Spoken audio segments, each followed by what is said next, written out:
We want to pay tribute to the veterans in honor of Veterans Day yesterday. So they will be performing God of Our Father, the national hymn.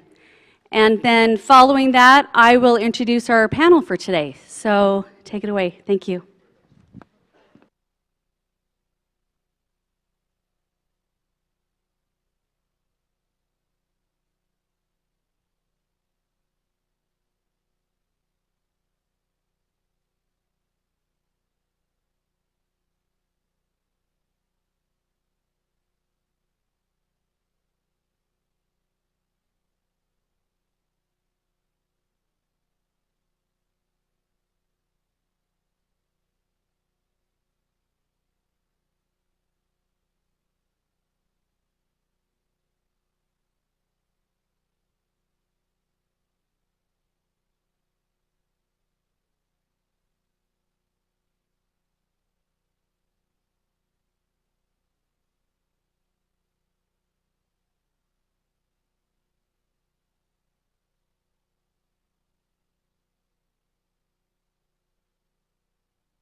Wasn't that amazing? Give it up again for them. Wow.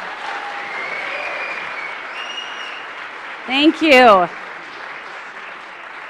Okay, if you would like to hear more of this incredible music, they will be playing on Tuesday, November 17th, a Wind Ensemble Symphonic Band concert. So you can hear them again live.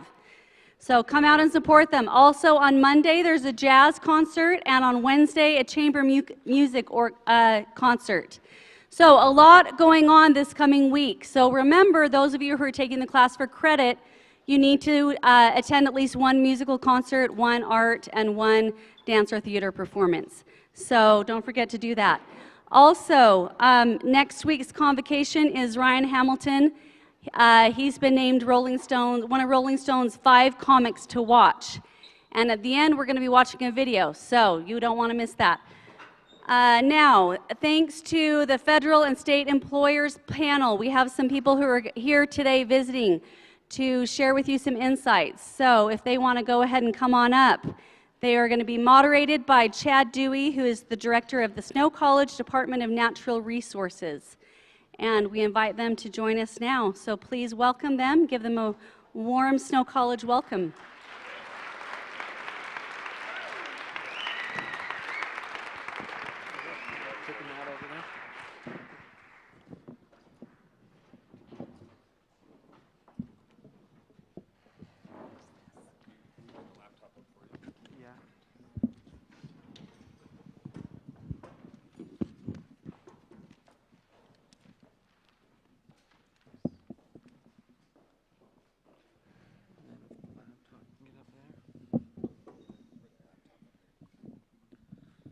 All right.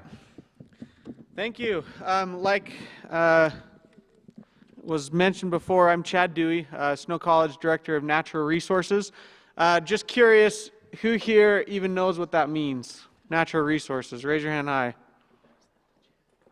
Okay, that's good. You learned something today.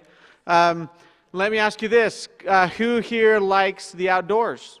Whether that's hunting, fishing, camping, hiking, bird watching, ATVing, anything like that. Raise them high and proud. Okay, that is good. That is natural resources. Basically anything outside dealing with nature, essentially. So that's what we're going to be talking about today, for at least part of today.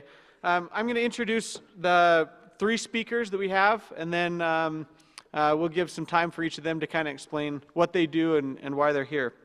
Lisa Laird, just to my right, she is also a Snow College employee. She is the Career Services Specialist, and she works, she's based out of the Richfield campus, but she also does a lot of work up here.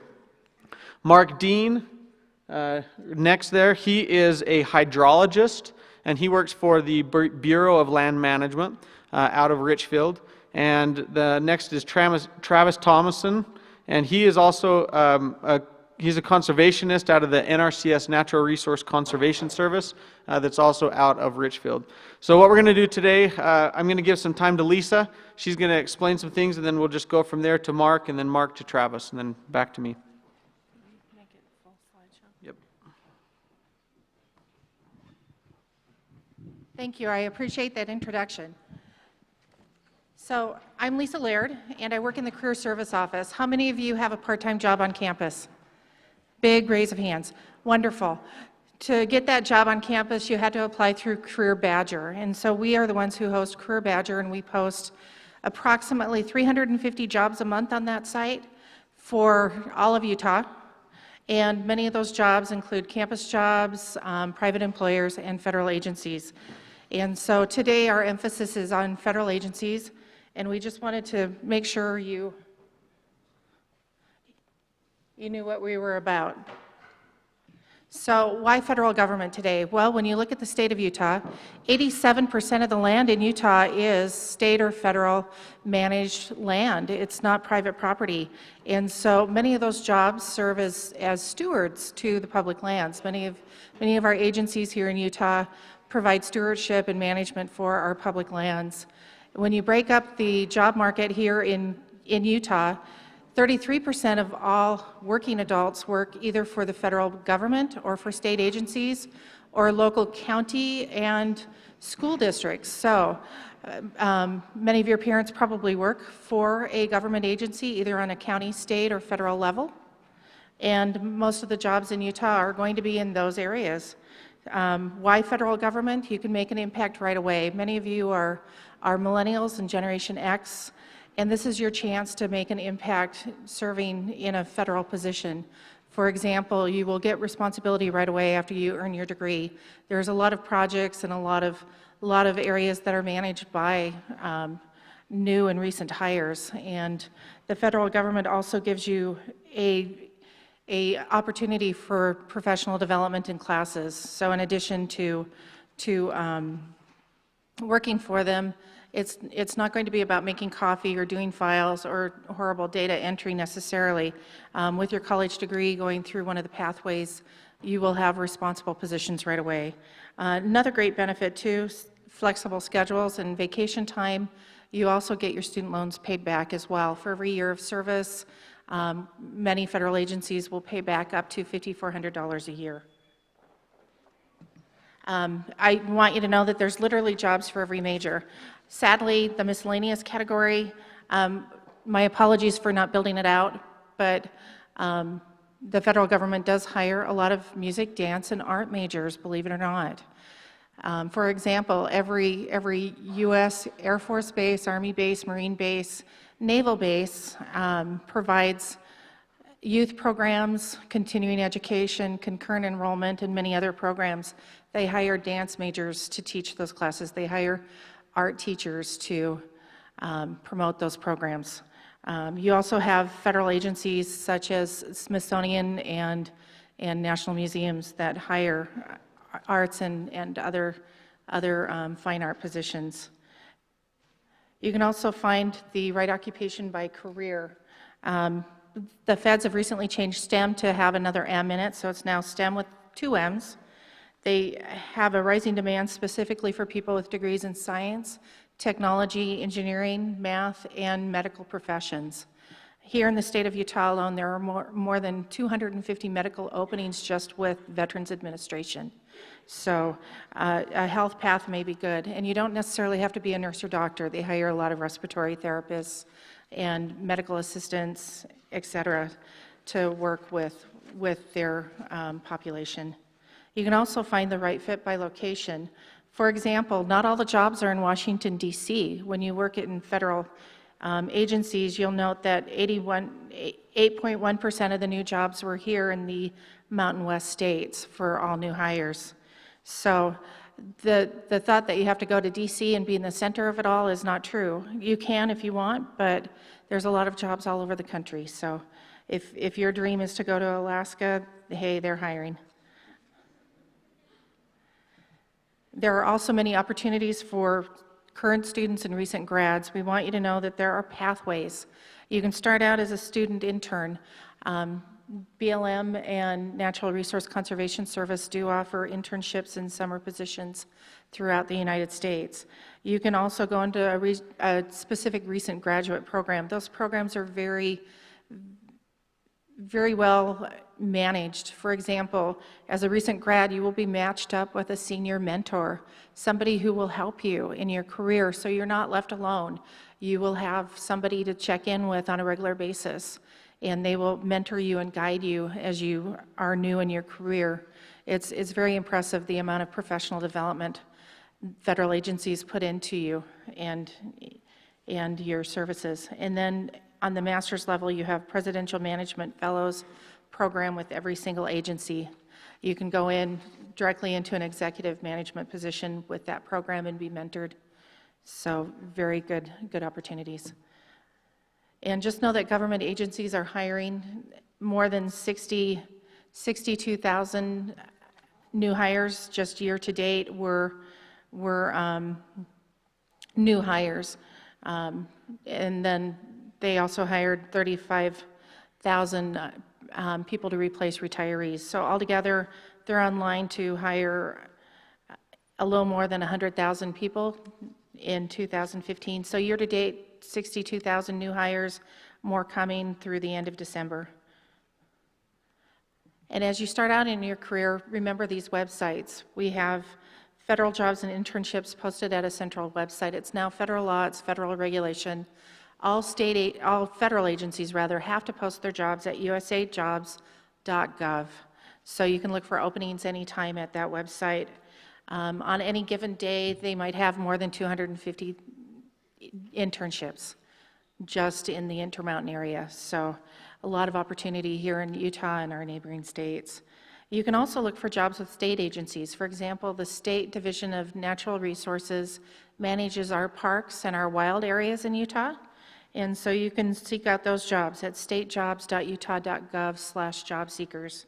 And finally, if you just wish to have fun and live in a national park for a summer, many of the concessionaires for the National Park Service will post their jobs at coolworks.com for summer. And roughly about 250 to 300 of you will go on and perform jobs with federal agencies throughout the area. We're here to connect you to those opportunities. We want to make sure that you find us. We hide ourselves really well. We're in the business building. I manage the Career Services office for both campuses, and my wonderful colleague Zeb is not here today because he is doing training right now. He is becoming a certified federal employment advisor. So he is taking a class as we speak. So there's Zeb's smiling face, and he's available Monday through Friday over in the business building over on Main Street.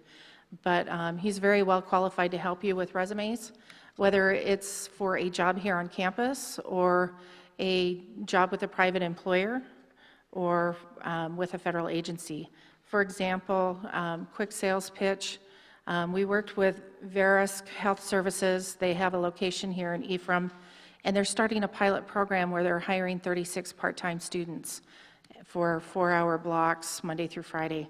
So you might want to hop on Career Badger to find out more about that, and you might want to visit with Zeb to help you with your resume and your application process, as well as the many federal agencies who have deadlines in December.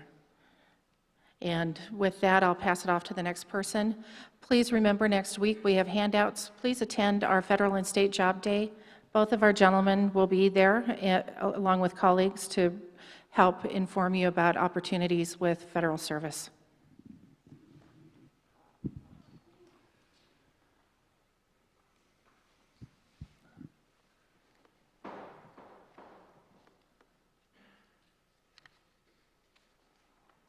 Great. I'm glad he's setting that up. I would have found a way to mess it up. I might still mess it up. Okay.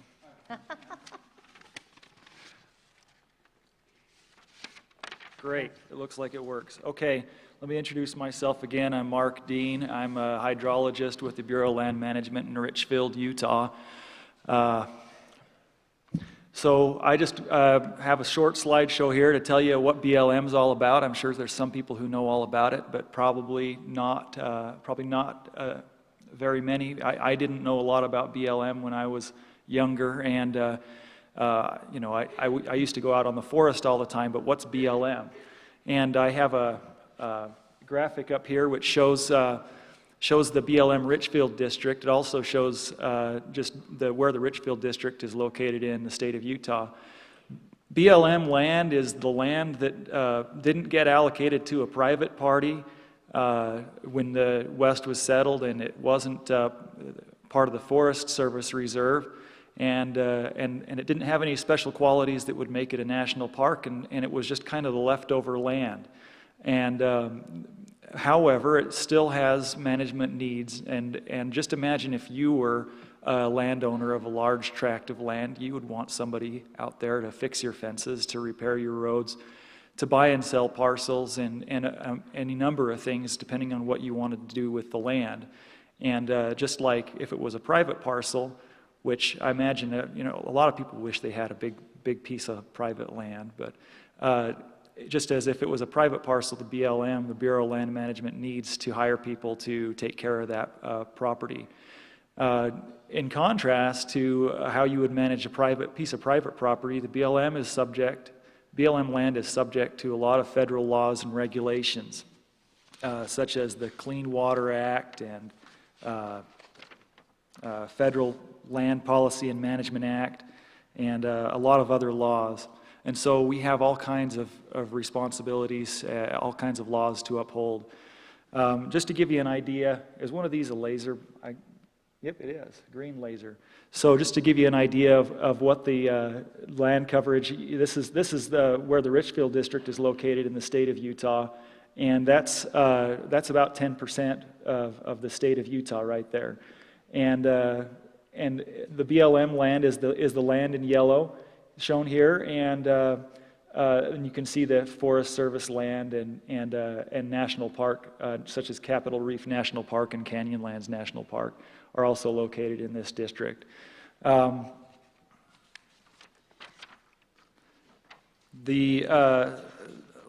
I mentioned, the BLM is responsible for upholding and enforcing a lot of federal acts and policies. And to do this, we hire different kinds of specialists. We have the Clean Water Act and the Safe Drinking Water Act and the Clean Air Act, and those are things that I'm responsible for making sure are upheld. And we also have Wild and Free Roaming Horse and Burro Act, and they hire a horse specialist for that. National Historic Preservation Act, and they hire a archaeologist for that. General Mining Act, they hire geologists, and then of course you have to have all of the support staff, such as accountants and management staff as well. So there are a lot of different professions that are represented in the BLM. So as a hydrologist, like I mentioned, I'm responsible for management of water resources. And what a hydrologist does is he researches and analyzes water resources, the locations, the attributes of them, and also analyzes the impacts that certain actions can have on water resources. If a gold mine is proposed for an area, it's my job to analyze how that gold mine is going to affect surface water as a result of acid mine drainage or runoff or groundwater withdrawal or all of those different things that can happen as a result of a mine. And so it's necessary for us to understand where the water is and what its attributes are. Here in this graphic, I have all the major rivers in Utah, so you know there are a lot of surface waters we're responsible for, and also there's all of the rivers in the Richfield area. We have the Sevier. Oops, that's the wrong button. We have the Sevier River, and you can also see on the eastern side of the state, Colorado River, Green River, and so we understand how all of those surface waters interact and with groundwater. So what is the daily job duties of a hydrologist? We meet with public, we meet with proponents. This is a slide of us meeting in Nevada on a gold mine project where we were talking about impacts to groundwater that might occur from that project. We also do compliance and policy checks. The fun part of the job is to get out in the field and to look at and monitor water resources. This is a picture I took on Monday of the Fremont River, and just some amazing experiences we have out in the hills doing monitoring. Unfortunately, we don't get to do it as often as we would like, but we do get out. And also, just checking water quality, measuring flow. We're out there measuring the flow of a spring and seeing if it's suitable for development for livestock watering.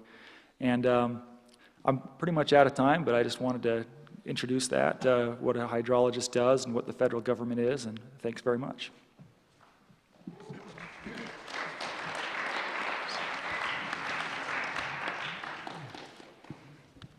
Hi, I'm Travis.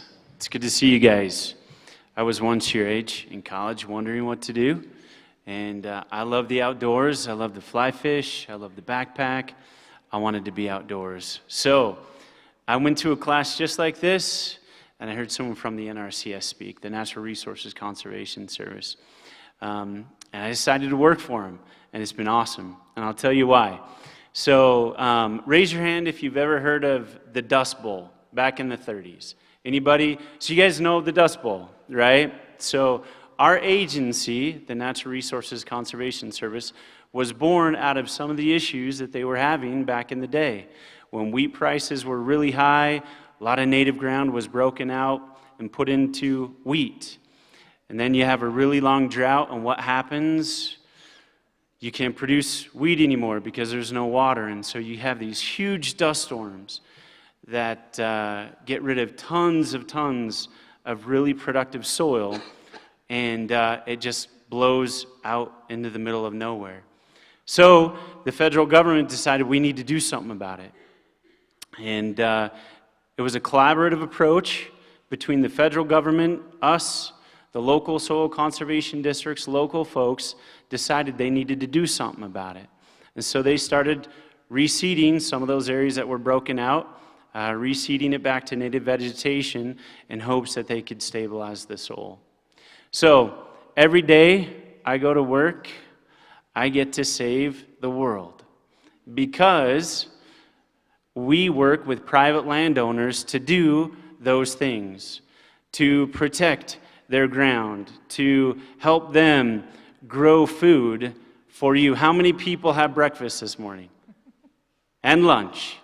Did you know that those are all agricultural, agrarian experiences? And everybody's going to have those experiences every day of their life. You get to be a part of that. Let me tell you a little bit about what kind of jobs we have in the NRCS. So we're a federal agency like the BLM, but we're within the United States Department of Agriculture. And we don't own land, we don't manage land. We work strictly with private landowners to help them address any kind of natural resource concern or challenge on their land. For example, in Utah is the second driest state in the United States. So we have to do something with the water that falls in the mountains. We have to try and put it on our crop ground, on our cropland, to try and grow the food that you and I eat every day, right? So we work with landowners to help conserve that water so they can use it efficiently throughout the year. We work with guys on the range to help them distribute their cows more efficiently, put watering systems out there. We ride four-wheelers, not every day, but every other day. It's pretty awesome. You get to see some really, really awesome country, private lands in the state of Utah. So, nationwide, the NRCS has over 11,000 employees. We have over 2,000 offices. 90% of our employees are outside of Washington, D.C., in rural areas such that you live in. Today, we have an office just right down the street in Ephraim. I think it's the city building there. We have some employees that work there, and they do just that. I have agronomists. If you know what agronomy is, it's the study of the relationship between plants and soil. We have rangeland management specialists, the guys that ride horses out on the range and work with the ranchers to do the cool stuff that they do. We have engineers, we have GIS specialists who help us collect data. So an average day for them looks like this. They wake up in the morning, they smile, they high-five themselves in the mirror because they love what they do, and then they go to work and they high-five each other because they love what they do. They're public servants. And then they go out on the ground with the private landowner, and they talk to him about their operation. They ask him about their crop rotation. They ask him about their rangeland, if they have any concerns. They talk about what they want to do long term. If you had access to all the resources, what would your ground look like? What would you want to do? And once we have that discussion, we have access to a lot of science. We work with a lot of partners at the local, state, and federal level to help them meet their objectives, to do what they want to do on their land so that they can grow food for you and I long term, so that America can produce food for you and I for generations to come. So once we meet with them, we collect all this data on their property, work with them. We run it through a couple of tools that gives us some recommendations on what they can do to address soil erosion, to address water quality issues, water quantity, the gamut across the board. If they want to improve wildlife habitat, we have wildlife biologists. So then what we give them is, it's called a conservation plan. And essentially it's just a list of best management practices that they can implement on their ground to do what they want to do so that they can have beautiful ground for their kids and their grandkids, so that you and I can have fresh water to drink, so that you and I can have good food to eat all the time. And then they take that plan and we help walk them through implementing those things on their ground. It's an awesome job. I love what I do. I'm a public servant and I get to save the world one day at a time. So, thank you.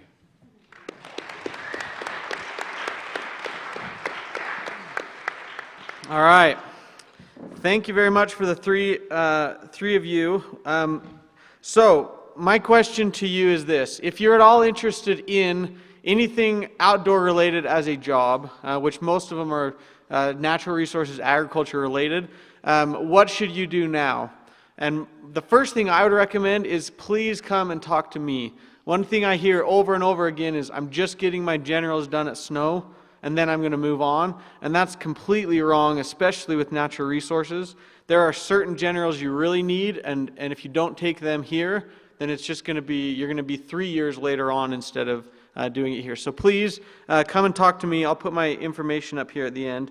At the end, I just want to tell you this. Our students here that are interested in this get hands-on experience as freshmen and sophomores. We really push meeting with these professionals and getting some experience early on. I'm just going to show you one video. This video is of some of our students here at Snow last year that got to participate in an antelope roundup. How on earth would you do an antelope roundup? Any ideas? Antelope are wild animals, if you don't know what an antelope looks like. How do you round up wild animals? Well, I'll show you a video, but basically they got a big helicopter, herded them into a funnel, and then put them in these big corrals. We were moving them to another place. There was too many in one area. There was not enough in another area. And so then my students, probably 5 or 6 in this video are my students, and this is what they got to do. If it pulls up.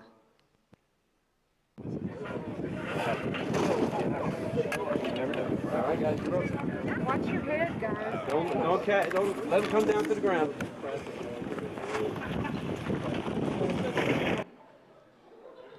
Whoa. What happened? Sergio? This was what You got me, all right.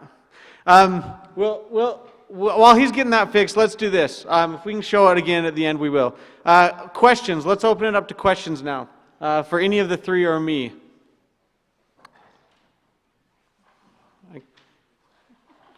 You got to yell loud. I can't see him. Somebody has to have a question. Right there.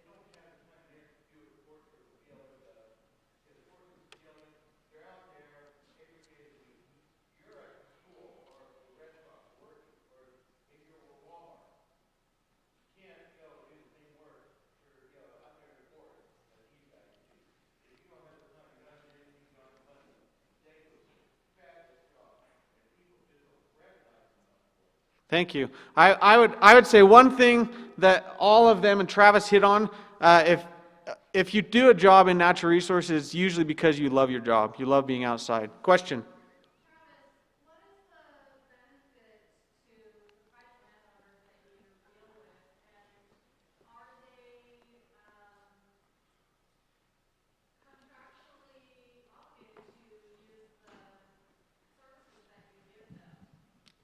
Super good question. So All of the work that we do is on a voluntary basis. Like I said, NRCS is non-regulatory. We don't own land. We don't manage land. People give us a call all the time. In fact, most of the time, people don't know that we're a federal agency because we have the luxury of working on private lands with private landowners. We can help walk them through the process if they need to get a permit through the clean, for this Section 404, Clean Water Act, those things. So we provide a conservation plan for them for no fee. If you're interested, we'll give you a conservation plan. We do have what's called financial assistance. So sometimes there might be a practice, for example, a dairy. Oftentimes when dairies were established, they were established right next to the water, like a creek, because that's where the cows could drink water. When you have a large rain event, sometimes manure would get washed into the creek. And so one of the things that we do is we try and protect water quality.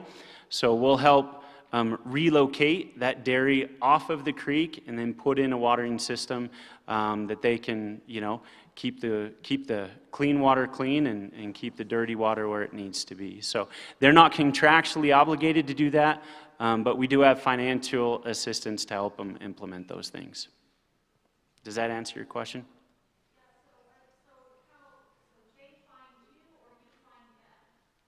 Both. Yeah. Just because we have an awesome referral system, people that we work with love to work with us, and so they usually refer. Their neighbors see the cool stuff that they're doing, they ask what's going on, and they refer us to them, or them to us. What's that? Yep. All right, one more question, and then I'll finish showing that. Yeah, so I am a soil conservationist. If you Google or Bing or whatever the millennials use as a search wagon right now, if you Google NRCS careers, it'll take you to our webpage that actually has multiple videos of the different careers that we offer and a day in the life of. So. Okay. That was short, so one more question. Yes, right there.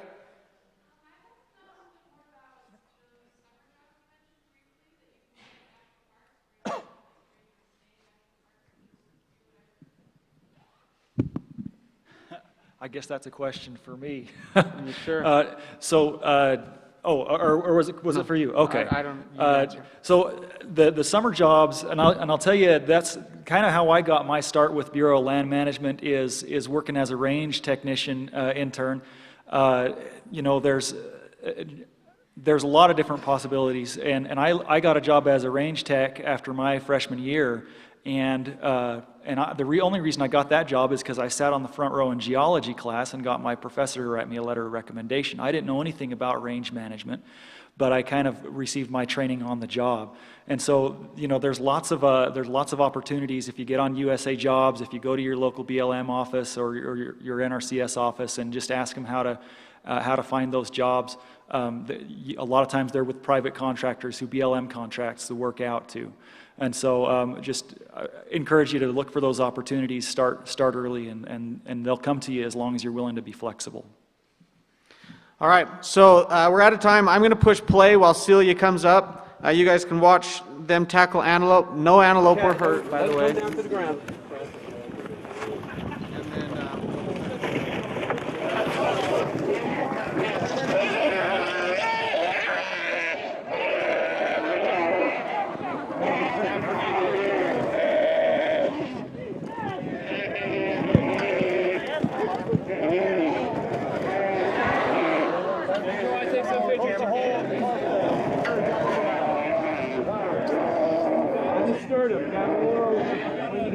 All right, they're very acrobatic animals. So, okay, well, thank you very much, and we'll turn the time back to Celia.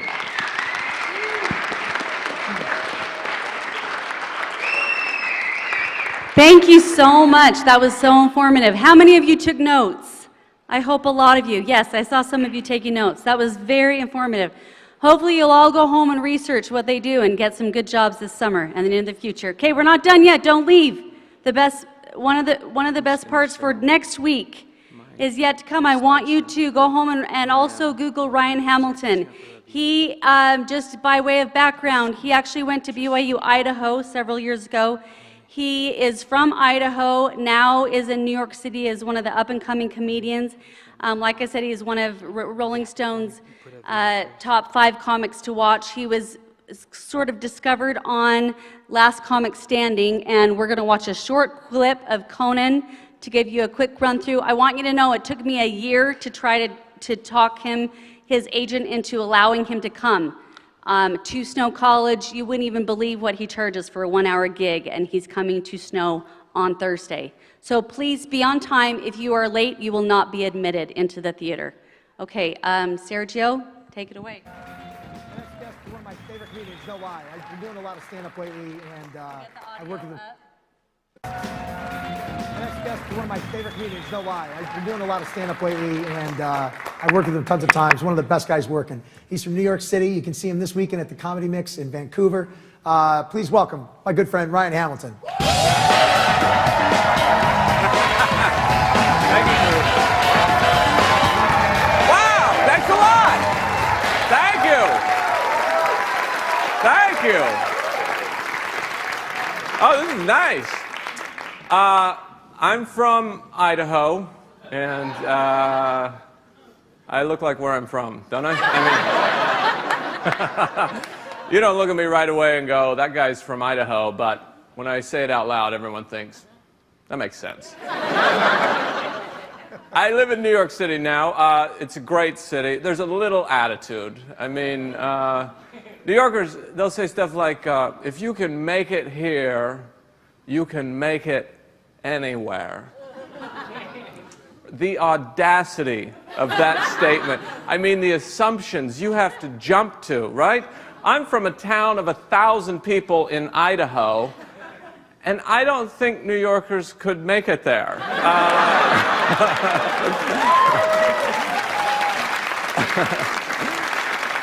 What happened? I don't know. He wandered off looking for gluten-free cupcakes, and 3 days later, we found a body. Turns out he couldn't make it here. It's like maybe New York City is the easiest place to make it, really, you know? You're gonna get lost, sure, but you pop up out of the subway and go, oh, the streets have numbers. I see 6 delis. I think I'm gonna make it. I made it. A lot of people in New York City, it's difficult to meet someone. People meet on the internet now, you know, nobody wants to talk about it. It's very taboo. There are people watching this right now looking straight ahead going, please drop this topic. But you know, I know solid couples who meet on the internet. You ask them, how did you meet? This is what happens. The women go, we met on the internet. It's like they're a little quicker to get there. And then the men say, please stop telling people that. Now, I think it's because the attitude is different. When a woman gets on the internet to find someone, I feel like the attitude is, I'm just exploring my options. When a man gets on the internet to find someone, do you know what the attitude is? I have exhausted all my options.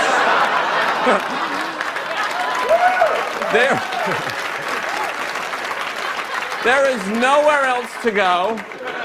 Let's search the universe, because that's all that's left. It's just a Hail Mary pass into the ether. Someone please catch that! I don't know, you know. But all my friends now are on these location-based dating apps like Tinder. Do you know that? We all have a device that just constantly broadcasts our location. So here's what dating has become in the modern world. Who's right here, right now, right? It's like we're hunting a fugitive on the run or something, you know? Set a 10-mile perimeter, close all the roads. She's got a 5-mile head start. Move, move.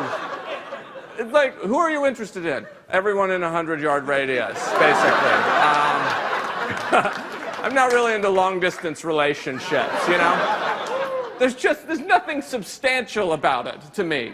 Yeah, it's real people, yes, with feelings and emotions, but just through your life so quickly. It's like, no, no, no. Who are you? What kind of power do you think you wield? Are you a 16th century king, you know? No, not good enough. Off with her head. Next. Maybe. No. That's who we've become, you know? I don't know how people feel anymore. I want to know how people feel, you know? I'm constantly guessing. We have all this ability to interpret expression, and there's nuance, and we just send out a smiley face and go, that should cover it right there. Little salsa dancing girl. I think I made my point. You know, every time I send out a smiley face, there's a voice in the back of my head that goes, you're not a man anymore. I thought you were a man. I send a smiley face to another man, I hate myself for 10 days. I get a smiley face back from that man, I collapse. I don't know what to do. Right? We've ruined exclamation points. They're finished. People send too many. People send 4, 6, 8. It's not unheard of. Everybody. 1 means excitement. It's not a scale. It's just 1. But if I send 1 exclamation point, I feel like people go, is this sarcasm? I don't even know what this is. Little things, they pack too much meaning, right? A period in the wrong place. It ruined my day, you know? You want to go to dinner? No. Period. Ow, I get it. We're not going to dinner. Let me say your period is unnecessary and hurting my feelings. I don't need it in my life. There's enough finality in no. I don't need it. You guys have been really great. Thank you very much. I really appreciate it. Thank you.